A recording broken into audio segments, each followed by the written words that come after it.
12월 들어서 침체에 대한 우려 뉴스가 계속 늘어나고 있습니다. 몇몇 지표들을 보면요, 고용과 소비가 둔화되고 있고 원자재 가격도 하락하면서 침체가 오는 거 아니냐, 그렇게 되면은 기업 실적도 둔화되니까 증시에 나쁜 거다, 이런 우려가 나오고 있는데 이게 뭔가 페이크란 생각이 들지 않으세요? 그래서 영상을 찍습니다. 그 전까지는 우리가 제발 소비랑 고용이 꺾여라, 그래서 파월이 금리 인상을 그만해야 증시에 좋은 거다, 이렇게 생각했던 시장이 이제 꺾이니까 무섭다고 합니다. 경기 정말 나빠지는 거 아니야? 두려워, 이렇게 말을 하는데, 이거에 대한 저의 생각을 말하자면 디플레가 페이크일 수도 있다는 생각이 들거든요. 왜냐면 지금 우려와 다르게 증시는 하락하지 않고 버티고 있어요. 이랬으면은 다른 것들과 같이 증시가 무너졌어야 되는데 증시는 무너지지 않고 지금 버티는 상태입니다. 그러면 사람들이 이렇게 말할 수도 있겠죠. 이거는 시간차다, 딜레이다, 결국 증시가 따라서 무너질 거다. 과연 따라서 무너질 거냐, 아니면 침체에는 증시가 좋다, 우리가 이전에 생각했던 게 있었잖아요. 그런 식으로 다시 증시가 올라갈 거냐, 침체가 온다면은 얼마나 강하게 올 거냐, 오래 갈 거냐가 증시가 하락할 거냐 오를 거냐의 변수가 됩니다. 대부분의 예상은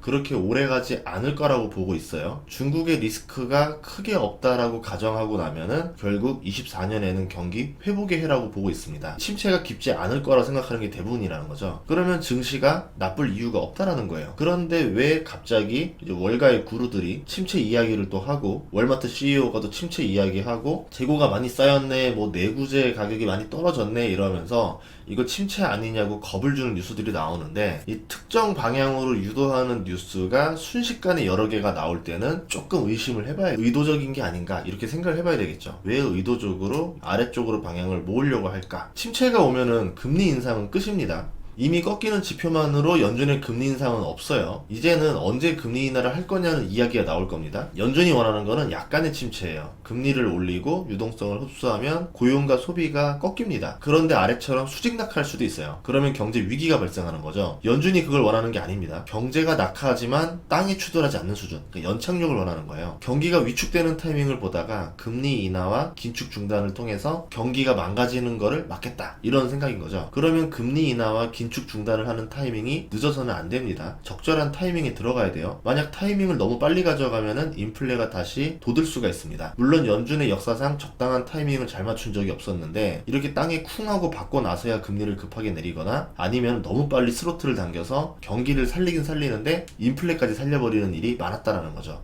그래서 파월 같은 경우는 한 박자 늦긴 늦을 것이다, 최근의 트렌드를 봤을 때는 너무 늦진 않을 것이다, 시장이 좀 연준에 대한 기대감을 가지고 있는 것 같아요. 그런데 11월 말부터 월가의 유명인들과 뉴스에서 디플레 우려를 이야기 시작합니다. 중국의 지표를 가지고 디플레라고 군부를 떼기 시작해요. 생각보다 물가가 하락하는 속도가 빠르니까 디플레가 아니냐, 그러면은 연준이 이걸 컨트롤 실패하는 거 아니냐, 이렇게 말하고 있습니다. 실제로 원자재 가격도 이제 흔들리기 시작하니까 사람들이 좀 겁을 먹기 시작했죠. 11월까지 상승했었던 구리 가격이 12월 되면서 하락합니다. 이 디플레를 몰아가는 분위기에 먹히는 거냐, 중국 증시가 하락하고 있어요. 이거는 중국과 연관이 좀 돼 있다. 두 번째는 유가가 하락하니까 이게 또 디플레 시그널 아니냐라고 하는데, 이거는 수요 감소, 중국발로 인한 영향이 조금 더 있긴 있겠지만 공급적인 원인이 있었습니다. 오펙 플러스의 감산이 이제 더 이상 어려울 거를 보는 거죠. 내부에서도 분열이 나기 시작했고, 그렇다는 거는 추가로 한 번 더 감산하는 거는 어려울 것이다, 이렇게 본 거고요. 수요 증가로 유가 상승을 해야 되는데 딱히 지금 수요가 증가될 때가 보이지도 않아요. 반면에 베네수엘라를 풀어준다던가 이러면서 이제 석유가 증가할 가능성도 있는 거죠. 그렇기 때문에 유가가 지금 비실비실한 상태입니다. 반면에 달러 가치가 반등하고 오르기 시작했어요. 달러 가치가 오르면은 원자재 가격이 하락하는 효과가 납니다. 결국은 달러로 원자재를 사기 때문에 달러 가치가 좋아졌으니까 원자재 가격이 내려야 되겠죠. 이런 영향들도 어느 정도 있었다 볼 수 있습니다. 반면에 달러 가치가 오르면서 증시가 상승세도 멈췄는데 강달러로 올라왔다는 것 자체가 그만큼 시장에서 약간의 리스크, 증시보다는 그래도 달러를 들고 있는 게 낫지 않겠어? 침체가 온다는데, 이런 분위기가 반영됐다라 볼 수 있겠죠. 실제로 침체 분위기가 강해지니까 이득을 본 데는 채권이었었어요. 연준의 금리 인하가 예상보다 빠를 거라고 기대했습니다. 채권 시장이 벌써 5%였었던 미국채 10년물 금리가 4.1%까지 내려와요. 속도가 너무 빠르죠. 그 뜻은 내년 5월이 아니라 잘하면 3월달에 금리 인하가 나올 가능성도 있다라고 지금 시장이 생각하는 것 같아요. 지금 보면은 월가가 침체 우려를 표하고 있고요. 지표가 둔화되기 시작했고 물가 하락 속도가 빨라요. 연준이 경착륙에 대한 걱정을 하게 되겠죠. FOMC가 다음 주에 있습니다. 이때까지 월가가 연기를 잘해야 될 거예요. 그 얘기는 뭐냐면 연준한테 경착륙에 대한 겁을 줘야 된다는 겁니다. 그래야 점도표에서 더 많은 금리 인하를 기대할 수가 있겠죠. 파월도 대놓고 금리 인하라는 단어는 안 쓸 거예요. 아마 그게 아니라 아니라 뉘앙스를 바꾸겠죠. 금리 인상을 할 수도 있다라는 단어에서 금리 인상은 없다, 뭐 이 정도로 바꾼다던가, 아니면은 경착륙에 대비해서 연준은 언제든지 대비를 하고 있고 준비된 카드가 있다, 뭐 이런 단어를 쓰게 된다는 거는 금리 인하랑 긴축 중단이라는 카드를 쓸 수도 있다라는 걸 암시하는 겁니다. 그렇게 되면 시장이 굉장히 환호하겠죠. 월가가 아픈 연기를 좀 해주면은 파월이 그걸 받아가지고 금리 인하 근거로 써먹는 겁니다. 그러면 시장은 오르고 월가는 돈 벌고 백악관은 정치적 이득을 얻고, 채권 금리를 봤을 때 시장은 내년 말까지 6번의 금리 인하를 생각하는 거 아닐까 이럴 정도로 빠르게 내려가고 있습니다. 12월 12일에 CPI가 나와요. 그리고 다음날 생산자 물가가 나오죠, PPI. 그리고 12월 14일 새벽에 금리 결정 및 점도표가 공개됩니다. 이 점도표가 굉장히 중요하죠. 어차피 뭐 금리 인상을 할 것도 아니고 금리 인하를 할 것도 아니고, 점도표를 보면서 첫 금리 인하 시기를 언제로 보고 있느냐, 24년 말까지 금리 인하를 몇 번 할 거로 생각하느냐,